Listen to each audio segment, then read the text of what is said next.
Hey guys, welcome back to my channel. Thank you guys so much for stopping by.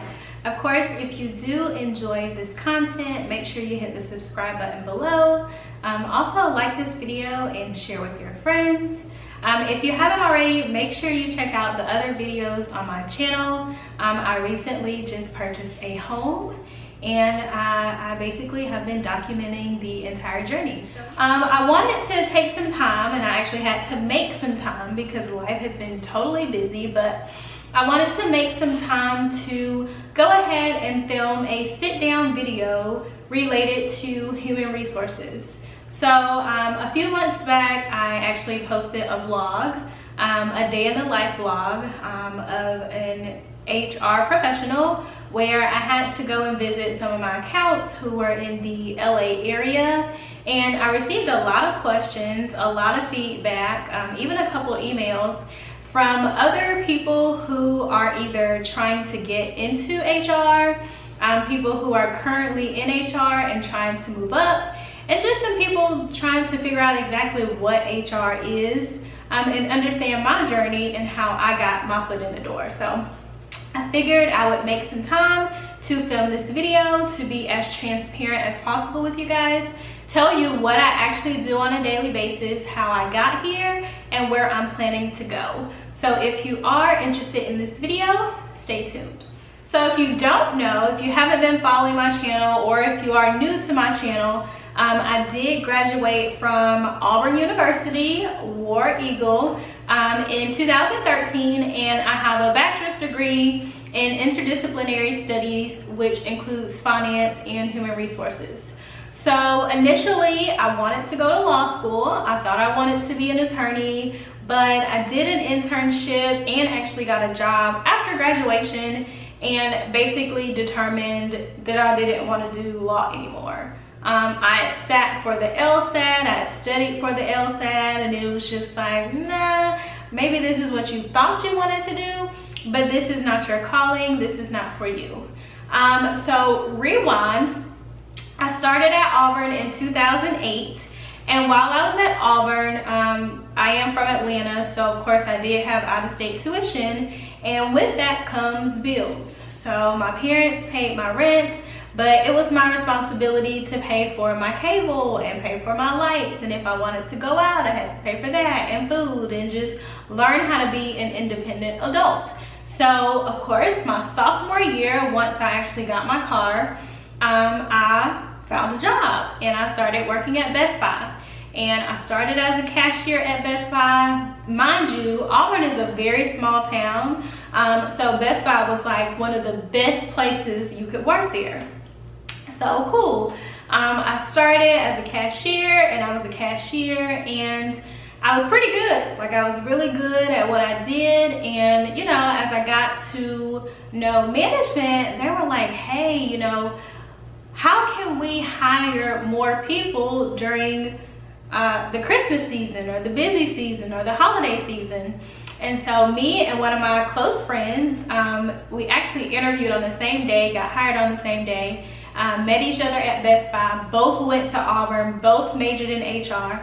So we came up with this really cool idea about basically like a bridge program for students, which means we would go out, we being Best Buy employees would go out to our university. So we would go to Auburn and we would set up in a student center, or we may have something on the concourse where we were basically recruiting, and that's not what I knew of it at the time, but essentially recruiting students to come work at Best Buy for the holiday season, because that was the busy season.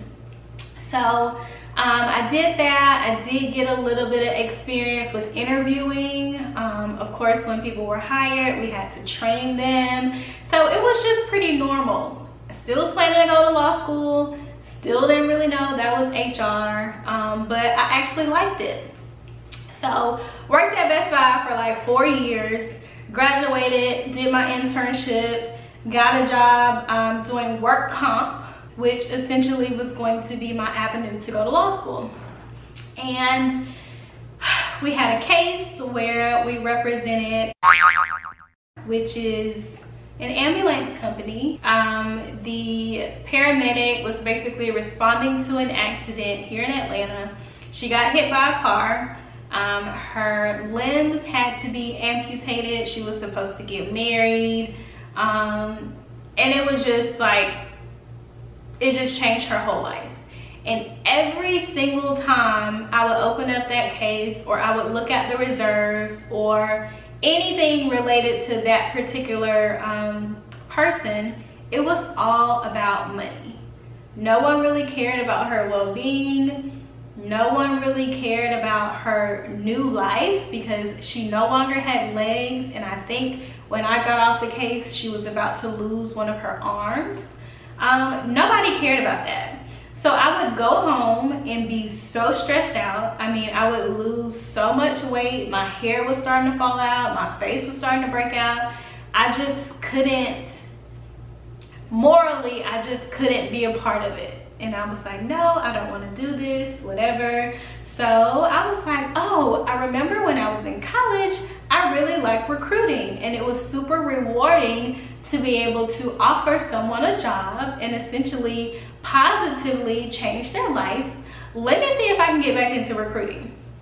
So while I was going to work, I was applying for other jobs at work, and I applied to be a divisional recruiting manager for a trucking and logistics company, which is based out of Green Bay, but there's an office here in Atlanta.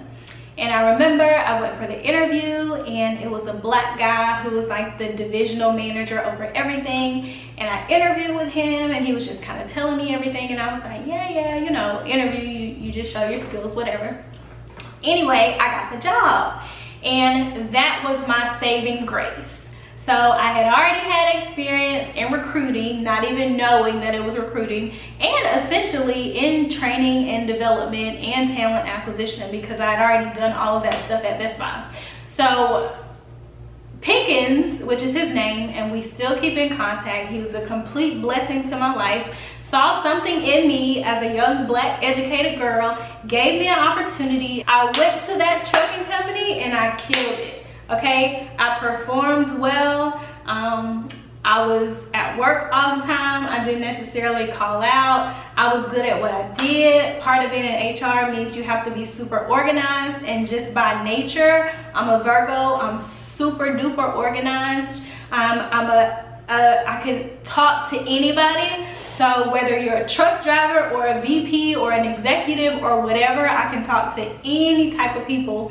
So at work, I was making like, I don't know, $50,000, which is not a lot. It was a lot for me because I was fresh out of college, but it's not a lot.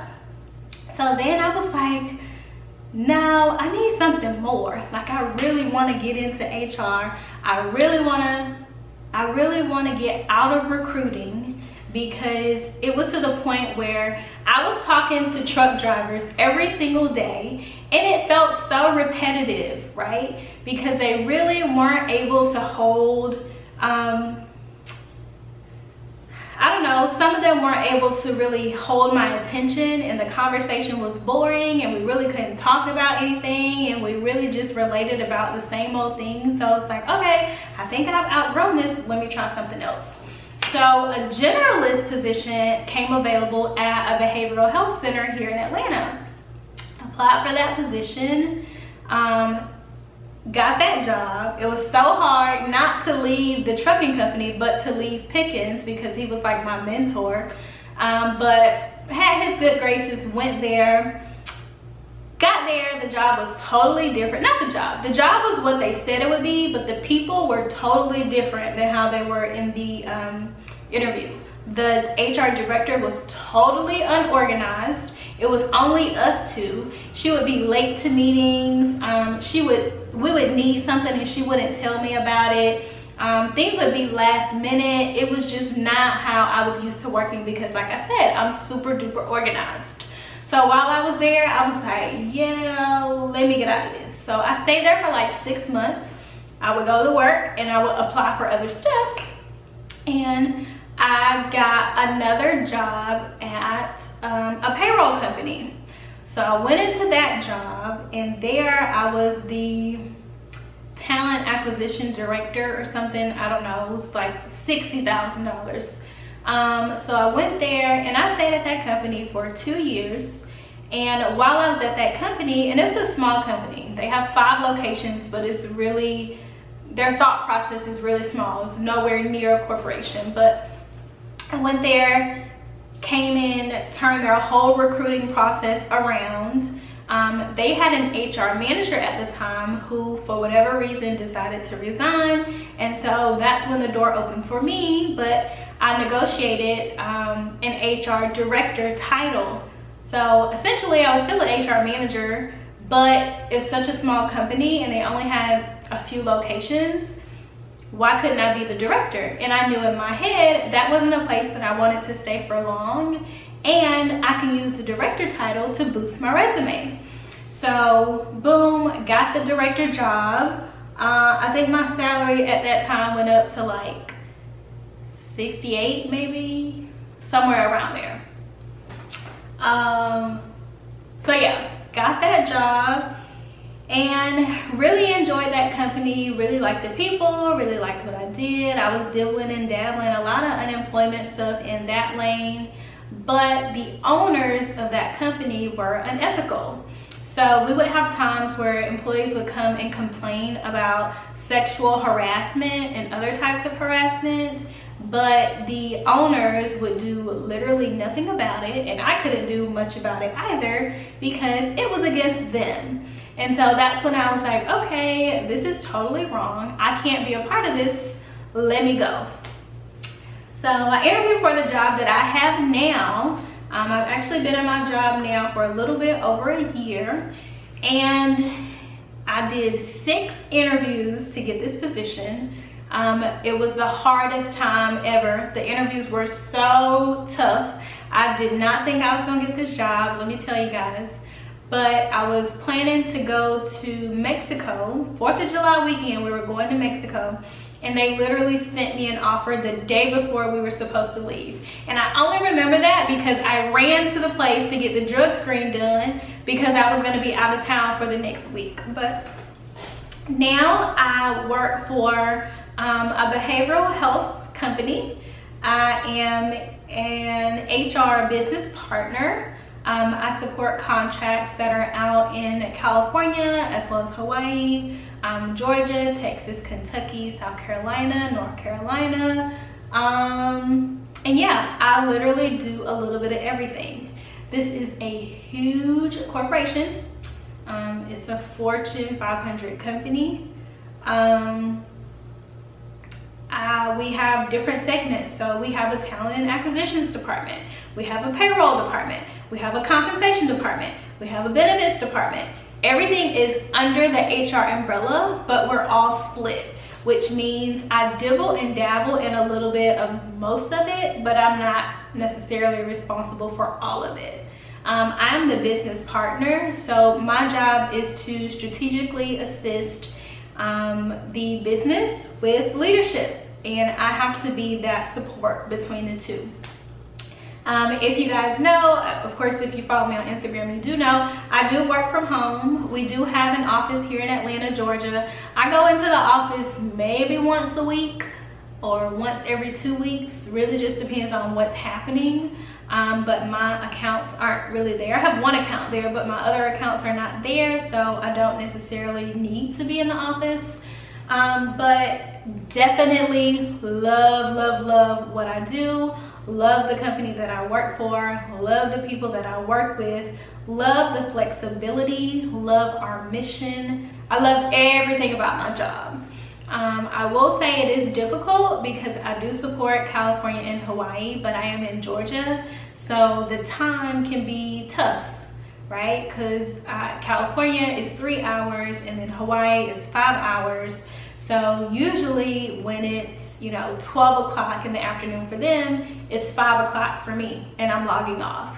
So sometimes, unfortunately, that means I have to figure out, what time I want to start work, what time I want to end work, because I like to be available for all of my staff. But yeah, I am totally blessed to be in this position. My salary is more than I could have ever thought that I was going to make. and it's only going to continue to increase because I'm only going to continue to strive for bigger and better. But yeah, I'm so grateful, so blessed. Like I said, I've been here for over a year now, and I just love what I do. And it helps when you love the company that you do what you love doing for, right? So yeah, that is my journey. That is how I got into HR.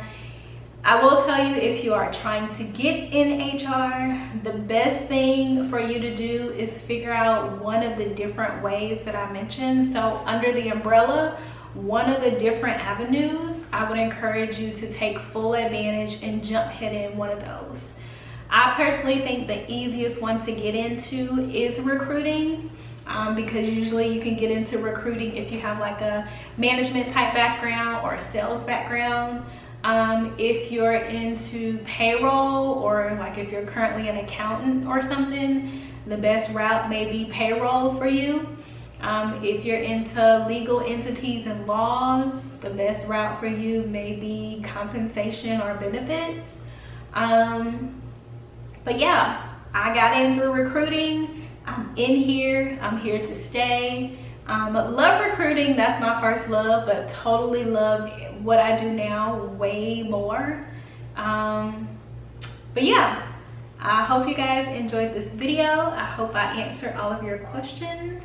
I'm sure you guys are going to want to know if I can offer any advice to those of you who are looking to get in the field. If that is the case, leave me a comment below and I'll film a part 2 to this video. But until next time, peace.